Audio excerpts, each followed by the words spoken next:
Nastał czas rozwiązania.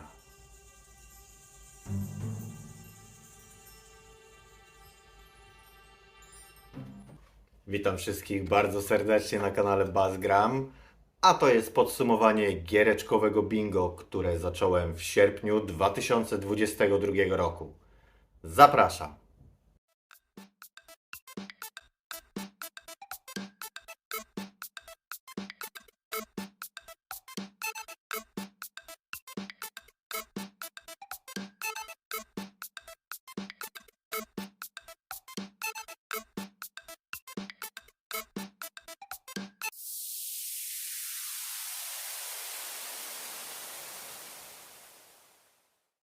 Ten tutaj event jest chyba największą bolączką i największą porażką roku 2022 na kanale. Głównie z dwóch powodów. Po pierwsze, początkowo, będąc mocno zajaranym tym pomysłem, trzepałem te gry do bingo jedną za drugą, ale w końcu, jakoś w okolicach drugiej połowy października, trochę się wypaliłem. Wybrane przeze mnie tytuły z mojej kubki wstydu zaczęły mi ciążyć, bo tyle nowych tytułów na mnie czekało przecież. I w listopadzie dałem ciała. Miał być update, filmik z postępami, by podzielić się z Wami moim progresem i by zapytać Was, moi drodzy widzowie, jak Wam idzie. I co? I nic. Nie zrobiłem, bo szczerze mówiąc byłem zażenowany tym, że nie udało mi się ułożyć nawet jednej linii. Zażenowany przed sobą, ale przede wszystkim czułem żenadę przed Wami, że nie dowiozłem. I tak minął listopad, przyszedł grudzień i stwierdziłem, że nie ma co robić tego w grudniu, jak już wraz z końcem roku kończy się też zabawa i trzeba zaraz robić podsumowanie. I dlatego jakiekolwiek filmowe wieści o bingo dostajecie dopiero teraz. A drugi powód to taki, że byłem pewien, że uda mi się ułożyć całą planszę. Że ogram te 16 tytułów, bo przecież od sierpnia do końca grudnia to jest kupa czasu. No i się nie udało. Zawiodłem we własnej grze, we własnym projekcie i za to chciałbym Was serdecznie przeprosić. Ale chciałbym także oznajmić, że się nie poddaję i mimo, że ta edycja giereczkowego bingo jest już zakończona, to chciałbym spróbować ponownie w tym roku. Jednak w trochę innej formie. Tę pierwszą próbę traktuję jako swoisty eksperyment i już wiem, czego się po sobie spodziewać i co muszę zmienić. Jeszcze nie wiem do końca, jaka będzie zmiana, oprócz takiej, że kategorii będzie po prostu mniej. Będę nad tym pracował i jak już jakiś konkret się wyłoni, to wystartujemy. A tymczasem spójrzmy sobie na planszę edycji pierwszej i opowiem Wam w kilku słowach o grach, które udało mi się skończyć, a także o tych, które zacząłem i tych, do których nawet nie podszedłem. Dobra, lecimy. Zaczniemy od kategorii pierwszej. Kategoria pierwsza, czyli swojaczek. Udało mi się, tutaj mamy naklejkę, udało mi się zdobyć. Swojaczek, czyli gra stworzona przez studio z Twojego kraju. Ja wybrałem tutaj grę Trek to Yomi, którą udało mi się skończyć na Xboxie. To jest produkcja od polskiego, oczywiście, studia Flying Wild Hog. Było to ciekawe. Muszę przyznać, że było to ciekawe, ale w pewnym momencie już troszeczkę mnie znudziło. Może nie to, że znudziło, ale było dosyć sztampowe. Początek podobał mi się bardzo, w ogóle cała oprawa mi się bardzo podoba. Taka czarno-biała gra, inspirowana filmami Akiry Kurosawy. Opowieść o samuraju, o zemście, może trochę też o odkupieniu. Sama sceneria jest bardzo, bardzo ciekawa. Było bardzo dużo w ogóle momentów, w których po prostu się zatrzymywałem, oglądałem w ogóle, co się tam dzieje w tle. Gra światła i cienia była naprawdę, naprawdę znakomita. Historia też była bardzo ciekawa i w pewnym momencie zaprowadziła mnie nawet w miejsce, w które nie spodziewałem się, że mnie zaprowadzi. Ale pod koniec walki były dosyć takie sztampowe już. I pamiętam, że tych mniejszych przeciwników to już ciachałem jedną kombinacją, której nauczyłem się podczas gry. Było ok. Jeżeli lubicie takie klimaty 2,5D powiedzmy, z walką trochę taką bardziej taktyczną, to polecam. Polecam sobie sprawdzić. Nie będziecie może jakoś w niebo wzięci podczas grania w ten tytuł, ale jest naprawdę przyjemny. そこで止まれ。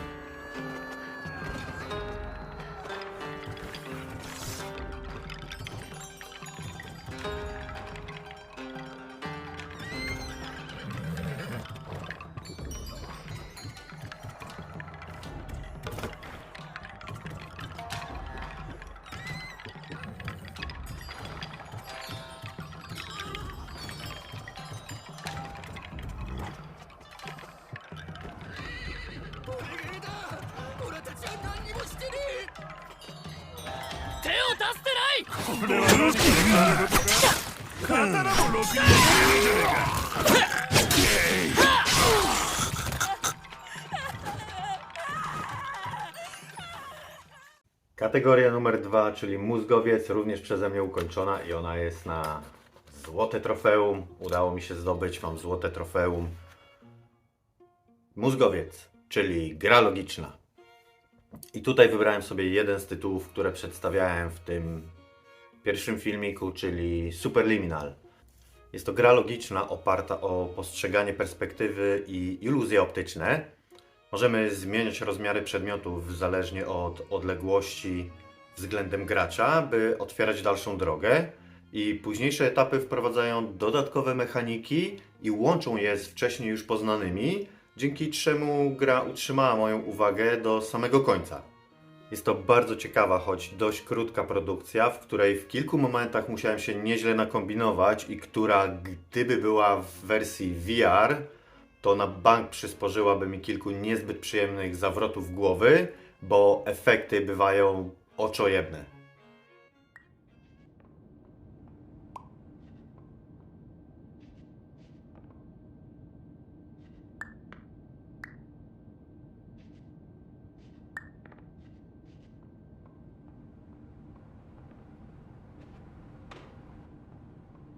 Terms of service accepted. Congratulations on falling asleep. Welcome to Somnasculpt. Your progress may be monitored by qualified specialists. This orientation will adapt you to eyelids, our interactive, lucid induction dream state in which you retain full consciousness and control.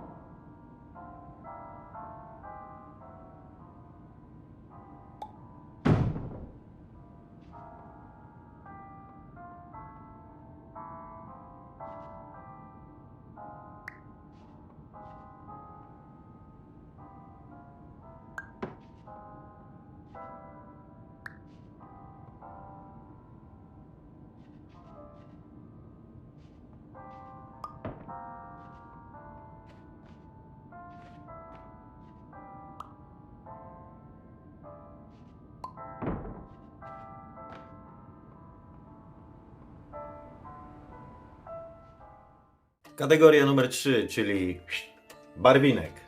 Tutaj również zdobyłem trofeum i do kategorii barwinek, czyli gra z kolorem w tytule, wybrałem grę She Sees Red. I dzięki temu, że zabrałem się za granie w nią do giereczkowego bingo, trafiła ona także na listę najlepszych gier, w jakie grałem w zeszłym roku. I w ogóle jest chyba najlepszym filmem interaktywnym, w jaki kiedykolwiek grałem. Plot jest taki, że w klubie Paradise dochodzi do przepychanki i morderstwa ochroniarza. Przyjeżdża na miejsce pani detektyw i próbuje się dowiedzieć, co się stało. I podążamy, zależnie od tego, jakich dokonamy wyborów, to podążamy albo śladami pani detektyw, albo śladami sprawcy i próbujemy dojść prawdy, co się stało i dlaczego tak się stało. Gra jest krótka, bo ma tylko chyba 63 albo 64 sceny I za pierwszym ograniem ja na przykład nie wiedziałem kompletnie, co się stało.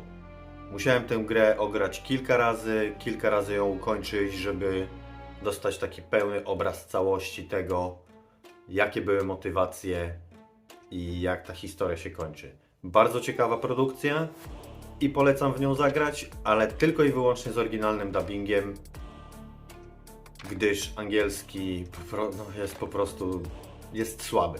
W porównaniu do oryginalnego rosyjskiego to może być jakby karta przetargowa dla niektórych. W porównaniu do tego rosyjskiego oryginalnego dźwięku angielski dubbing po prostu leży. Dobra, lecimy z następną kategorią. Następnej kategorii nie udało mi się ukończyć i jest to Naoczny Świadek. Naoczny Świadek, czyli gra FPP. No ja się zabrałem do tej kategorii z grą A Fisherman's Tale, czyli z grą VR-ową. I nie wiem w zasadzie, co się stało. Zacząłem grać w ten tytuł i po jakiejś pół godzinie, mimo że grałem już w podobne produkcje, po pół godzinie zacząłem się czuć trochę źle. Chyba miałem zbyt dużą przerwę między jednym a drugim graniem w VR-a i po prostu mój organizm nie zdążył się jeszcze na nowo przyzwyczaić do tego, że założyłem gogle i już więcej nie usiadłem do tej gry. Co jest dziwne, bo generalnie nie jest ona jakaś bardzo długa, a była bardzo interesująca.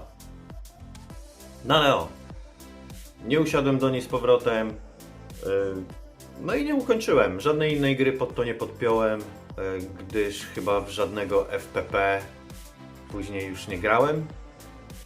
Jakoś tak. Za to grę do kolejnej kategorii udało mi się skończyć.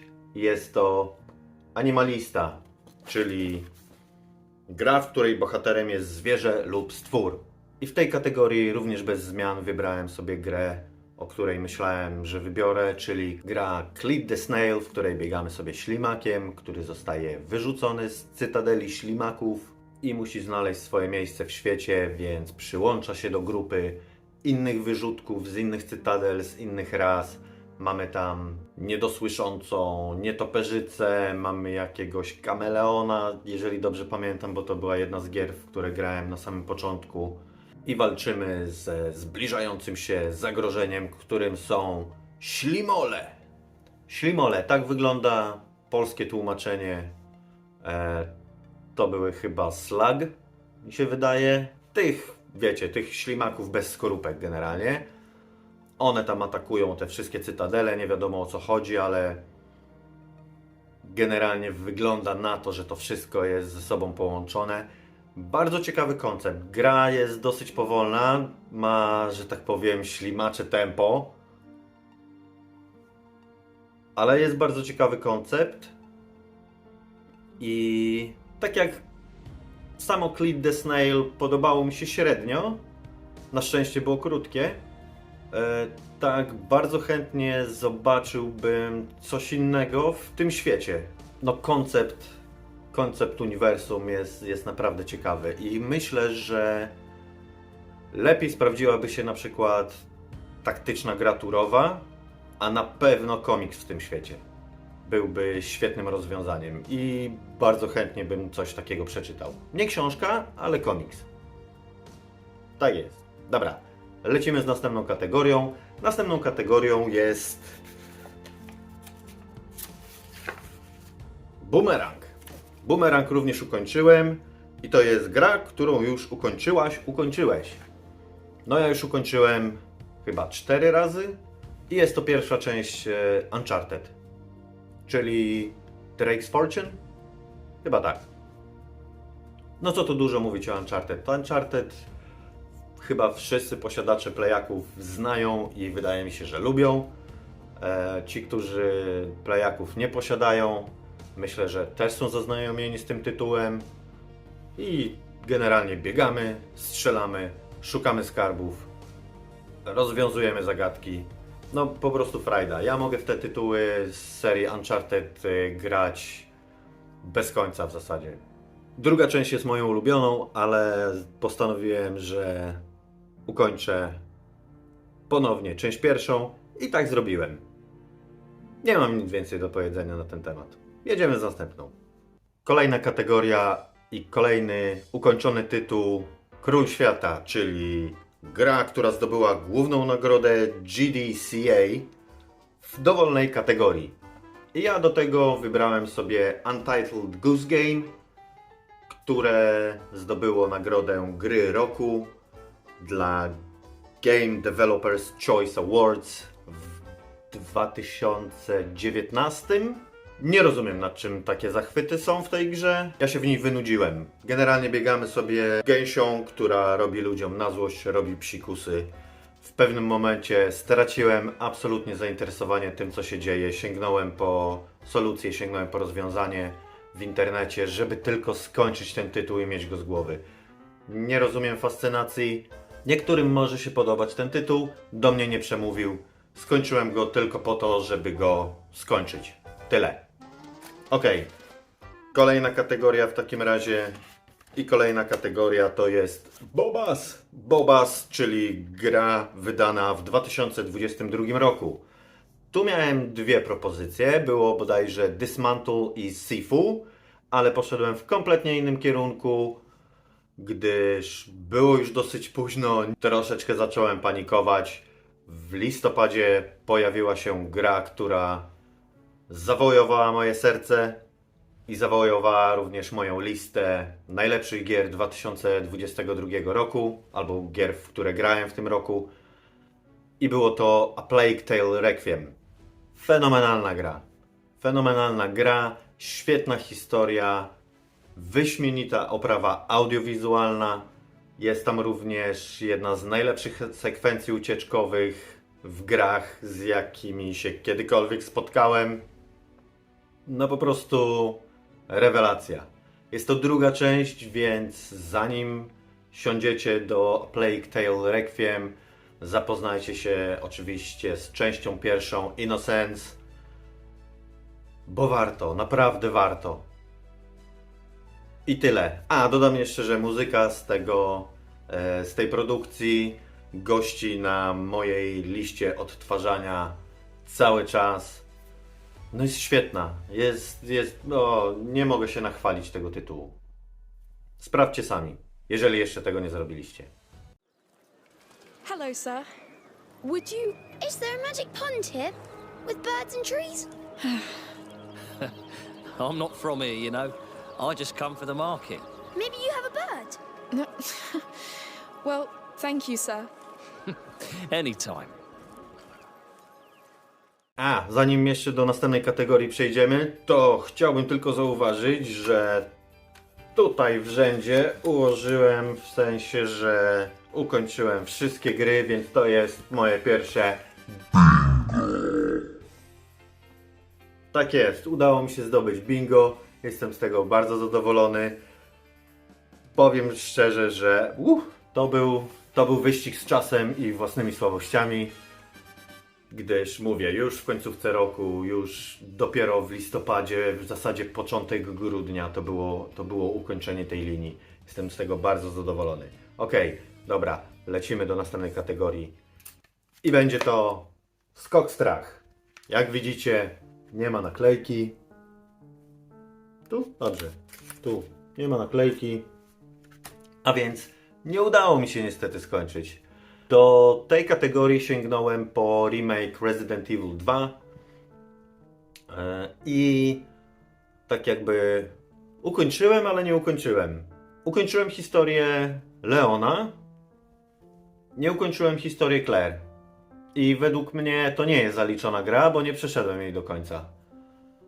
Zacząłem grać historię Claire w tej drugiej wersji w zasadzie, bo tam są różne wersje scenariuszy. W tej drugiej wersji, żeby to miało trochę więcej sensu i nie miało to sensu absolutnie. I w ogóle strasznie mnie to odrzuciło od tego tytułu, że robię rzeczy, które już zrobiłem, które robiłem wcześniej Leonem. Te historie powinny się według mnie pokrywać i jakby dziać się w tym samym czasie i dotyczyć trochę innych rzeczy. A okazało się, że grając Claire robię część rzeczy takich, które Leon już teoretycznie zrobił podczas tego pierwszego ogrywania i strasznie mi się to nie spodobało i do tej pory nie ukończyłem tego tytułu. Niestety. Więc skok strach odpadł. Kolejną kategorię jednak zaliczyłem i jest to ekstrawertyk. Ekstrawertyk, czyli zagraj w... Przepraszam. Ekstrawertyk, czyli zagraj co najmniej 20 godzin w grę multiplayer albo co-op. Ja próbowałem do tego kilku różnych tytułów. Było najpierw Knockout City, które okazało się, że tam chyba nie mogłem znaleźć graczy, czy znalazłem w ogóle 2 czy 3, a tak to grałem z botami. Stwierdziłem, że nie, ja 20 godzin przy tym tytule nie spędzę. Spróbowałem kolejnej nowej gry i to było World of Tanks na PlayStation 5 i szło mi naprawdę znakomicie. Zestrzeliwałem te czołgi jak głupi. Po czym po jakichś 10 meczach okazało się, że ginę tak w przeciągu 2 minut od rozpoczęcia meczu i tak pach, pach, pach, jeden za drugim.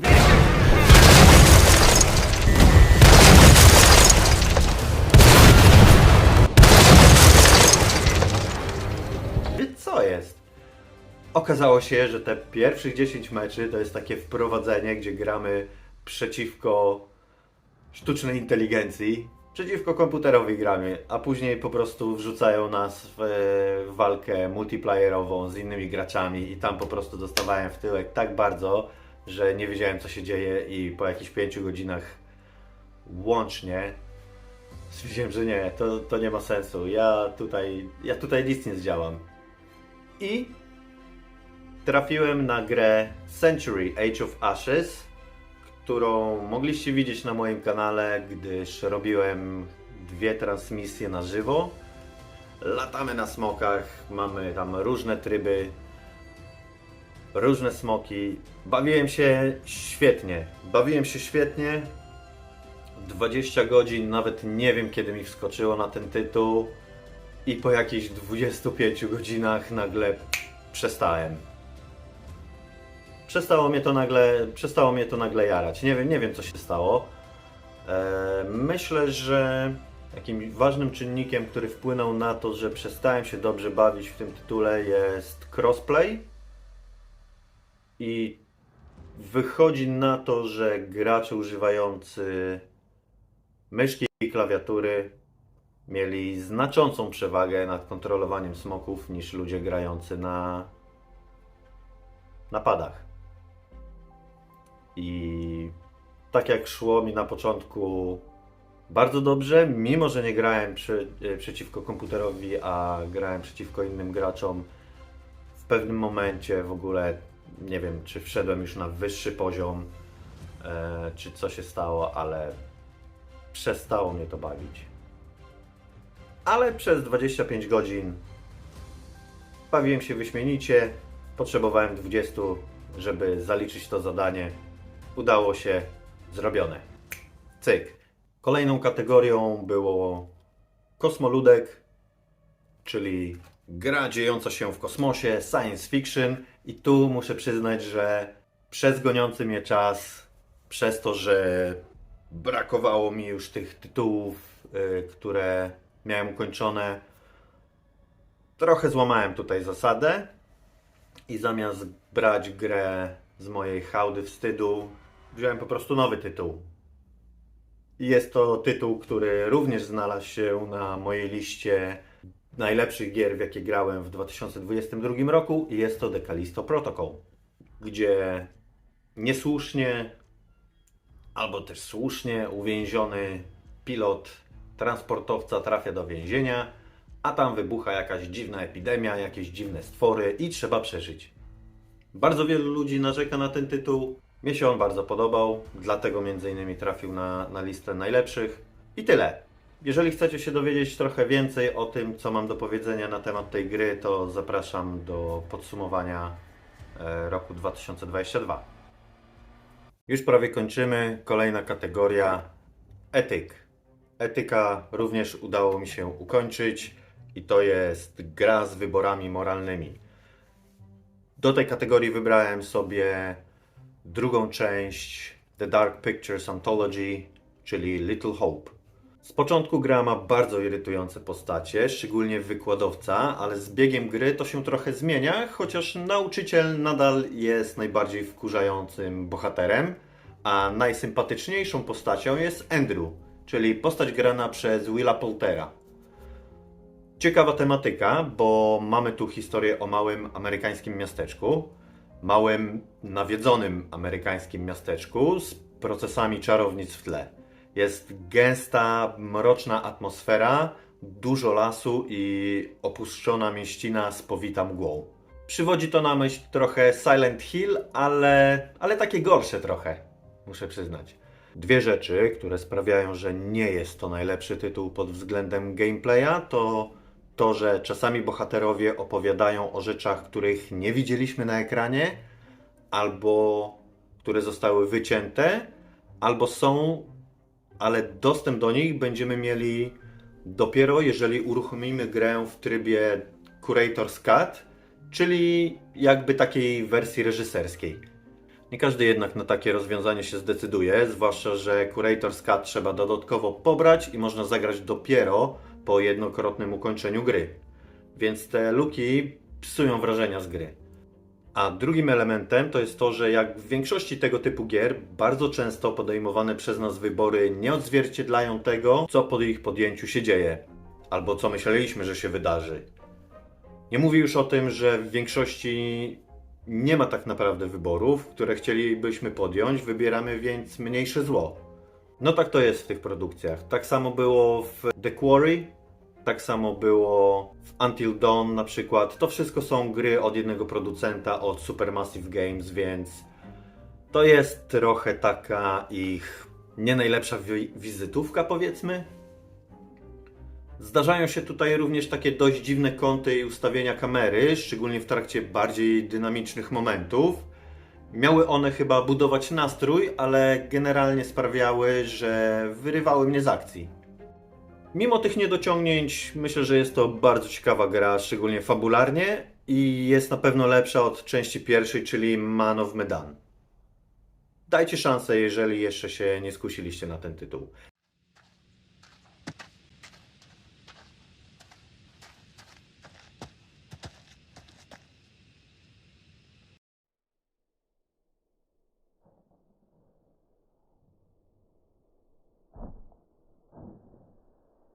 Kolejna kategoria i tym razem tutaj nie ukończyłem, nawet nie wybrałem w sumie żadnego tytułu do ogrania, chociaż ściągnąłem ich kilka. Jest to Clickacz, czyli gra point and click. Nastawiałem się na to, że ukończę może albo pierwszą część Deponii, albo może Black Sad. W końcu pomyślałem też, że może spróbuję Papeturę. I do żadnej z nich, do Papetury siadłem, ale nie ukończyłem. Chociaż jest to bardzo krótka gra, jakoś, no nie wiem, przyszły mi jakieś inne tytuły w międzyczasie i stwierdziłem, że to nie jest dla mnie czas na to, żeby grać w point and clicka, więc nie ukończyłem. No i nie zrobiłem tej kategorii, niestety. Kolejną nieukończoną przeze mnie kategorią jest Parias, czyli gra, która na Metacritic zyskała 3,9 i niżej w opinii użytkowników. I ja mam taki tytuł. I to jest tytuł, o którym już mówiłem wcześniej, czyli Metal Gear Survive. Z Metal Gear on ma tyle wspólnego, że ma w tytule Metal Gear. Pojawia się takie cameo Snake'a na samym początku. I to by było chyba na tyle. Nie ukończyłem. Zacząłem, nie ukończyłem. W zasadzie nie wiem dlaczego, gdyż grając wersję single i odcinając się kompletnie od tego, że jest to teoretycznie coś związanego z Metal Gear, można się tutaj bawić całkiem spoko, bo mamy taki survival z budowaniem bazy w grafice 3D, w takich klimatach zombiakowych, ale nie wiem, po prostu ponownie, to nie był czas, to nawet nie jest to, że ta gra była tak tragicznie zła, po prostu, nie wiem, w pewnym momencie mi się odechciało. Tak samo jak Podchodziłem do niej pierwszy raz, w pewnym momencie się poddałem, tak samo tutaj nastąpiło to też dosyć organicznie i no nie wypał. Nie wypał, ta kategoria nie siadła. A następną kategorią jest cyk, botanik. Jak widzicie, naklejka jest, zdobyłem, ukończyłem grę i jest to gra z kwiatami albo roślinami na okładce lub miniaturce, jeżeli jest to wersja cyfrowa. I do tego tytułu skończyłem, zdobywając platynę, grę Bugsnax. To jest taki tytuł trochę a la pokemonowy, że zbieramy różne stworki. Tutaj jednak te Bugsnaxy możemy zjeść, możemy je podarować jakiemuś innemu mieszkańcowi wyspy, żeby je zjadł. Trzeba się trochę namęczyć, żeby czasami niektóre z nich zdobyć. Czy to przyjść w nocy, żeby poszukać konkretnego gatunku, czy może w dzień, zastosować pułapkę, zrobić to, zrobić tamto. Jest to ciekawie skonstruowane, bawiłem się fajnie, do momentu, kiedy wszystkie misje poboczne w pewnym momencie zaczęły wyglądać tak samo. Bardzo podobał mi się element tego, że możemy sobie w tej wiosce, do której trafiamy, zbudować własny domek. Albo inaczej, że mieszkańcy nam budują domek, bo zostaniemy tam na dłużej i poprzez robienie jakichś questów zdobywamy różne wyposażenie do tego domku. To było bardzo ciekawe. Zaskoczyła mnie trochę końcówka. Nie powiem wam dlaczego, ale ta gra obrała dziwny tor na sam koniec. No, what? You can... Oh, yes, I can! Do not lift my crib, chap! Lift in your crib, dog! There, I'm out in the fresh air. And I can smell the chemtrails. That's right, bro. Zanim przejdziemy do ostatniej kategorii, to proszę bardzo. O, botanik. Nie, co tu mamy? Botanik, kosmoludek, król świata oraz barwinek. Wszystkie zdobyte, czyli kolejne bingo. Udało mi się zrobić 2 binga. Nie, przepraszam. Będzie jeszcze jedno bingo. To jest moje drugie bingo. Bingo pionowe. Udało mi się zrobić. Dobra, przechodzimy do ostatniej kategorii. Pierworodny. Kłamałem. Nie będzie jeszcze jednego binga, gdyż tutaj trochę się pospieszyłem. Pierworodny.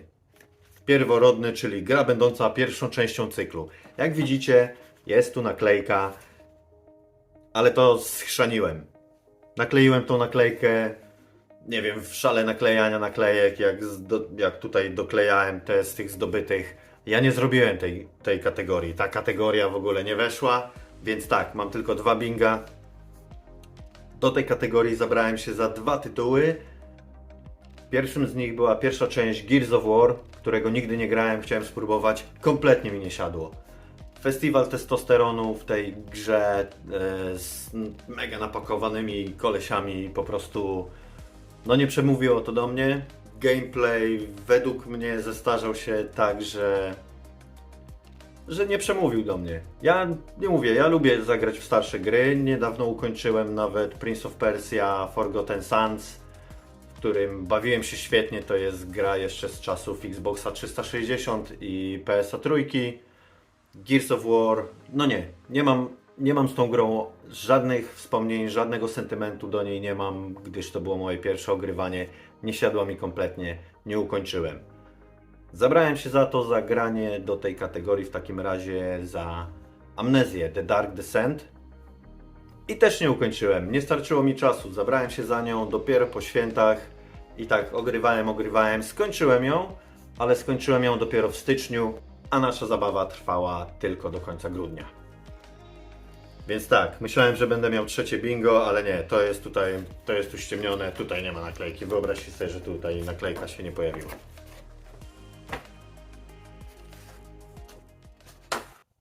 Jak już powiedziałem, nie poddaję się, Traktuję tą pierwszą edycję giereczkowego bingo jako taki swoisty eksperyment. Z 16 kategorii ukończyłem 11, 5 gier nie zrobiłem, nie skończyłem, więc nie jest źle, ale uważam, że mogłoby być lepiej, a przede wszystkim mogło być lepsze moje jakby pokrycie medialne tego całego eventu, który sam sobie w ogóle nałożyłem. Nieważne, traktuję to jako eksperyment raczej nieudany, ale dzięki temu wiem, na co mnie stać i kolejna edycja, gdyż pojawi się, myślę, że pojawi się kolejna edycja giereczkowego bingo, będzie zmieniona. Kończymy ten filmik. Do zobaczenia i do usłyszenia kolejnym razem. W międzyczasie zostawcie jakieś komentarze pod tym filmikiem, czy któryś z tych tytułów już graliście, czy któryś chcielibyście sprawdzić. A ja się z Wami żegnam. Do następnego razu. Trzymajcie się. Cześć, cześć. To jest podsumowanie giereczkowigo. Radosław. Porażką roku 2022 roku 2022 roku, no. Świetny start. Porażką roku 2022 roku. Jezus Maria. I tak minął listopad. Listopad przyszedł. To chciałbym spróbować. I jak już jakiś content. Generalnie cała mechanika gry opiera się o to, że jest perspektywa i nie ma perspektyw. Ciach. Barwinek. Widać go? Nie widać. Numer 3, czyli barwinek. O, inaczej. Gra, którą do tej kategorii jest chyba najlepszym filmem interaktywnym, w jaki kiedy grałem. Ojojoj. Ej, no weź. Wyjątkowa, bardzo dobra. No. Jesus Christ. Przywodzi to nam dwie rzeczy, które sprawiają, że nie jest to najlepszy tytuł pod względem gameplaya. Nie jest to najlepszy tytuł pod względem gameplaya. I mi to by było na tyle.